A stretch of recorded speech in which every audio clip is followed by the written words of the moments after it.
Now, Chief Meteorologist Brian Davis and your Storm Team 2 forecast.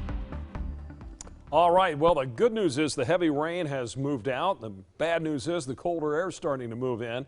And then we have to worry about some ice forming later this evening and overnight as temperatures head below freezing. And we'll still have a few light rain showers around, which will go over to a little bit of a wintry mix, maybe some freezing rain and sleet, and eventually some snow on the tail end. Not expecting a lot of accumulation, but still could be some ice as we head down toward 30 degrees at 11 o'clock. And then after midnight, the precipitation will come to an end, but the temperature won't stop falling.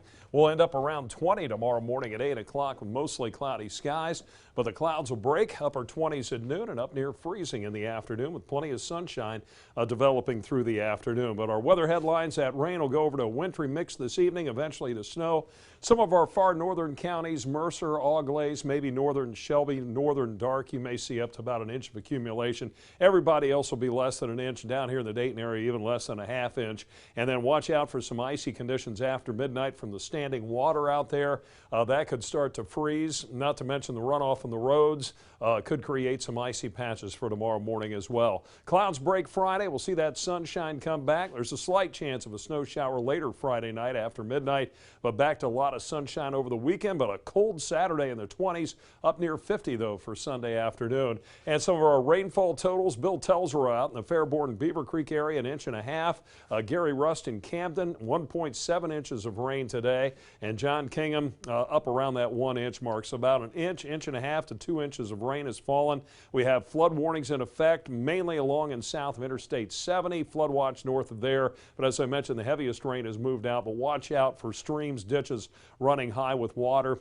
Could lead to some local areas of flooding this evening. Live Doppler 2 HD, the heaviest rain has moved to the east, some lighter showers here in the Dayton area. Some of those sprinkles will be around this evening. Then farther to the west, as we head on out into eastern Illinois and southwest Indiana, you can see some more rain, and then that pink area indicating our winter mix with some snow behind that, and that'll all be sliding east into the region this evening. So our future track snowfall model here up through about 11 o'clock.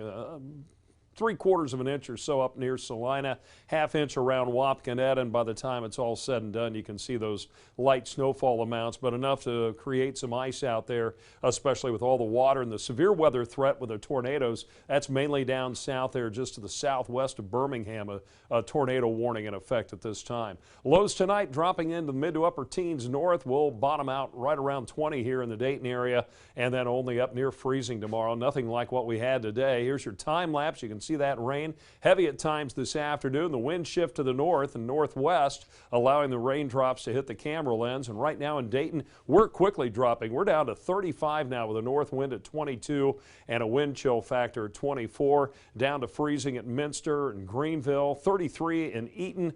So we'll be heading below freezing. Still 50s to the east around Springfield. That winter mix moving through the area this evening. Some sleet, some freezing rain, some snow on the back end. Your forecast tonight, we'll see that transition take place. Watch out for ice forming later this evening and overnight. 20 degrees for that overnight low. Tomorrow becoming mostly sunny and cold. The wind's going to drop, 32 for the high. Saturday, a cold day, 22 in the morning with a high of 28, but mostly sunny. And then a milder afternoon on Sunday after a cold start Sunday morning at 17. We're into the upper 50s Monday, President's Day, but rain back on Tuesday, cooler after that.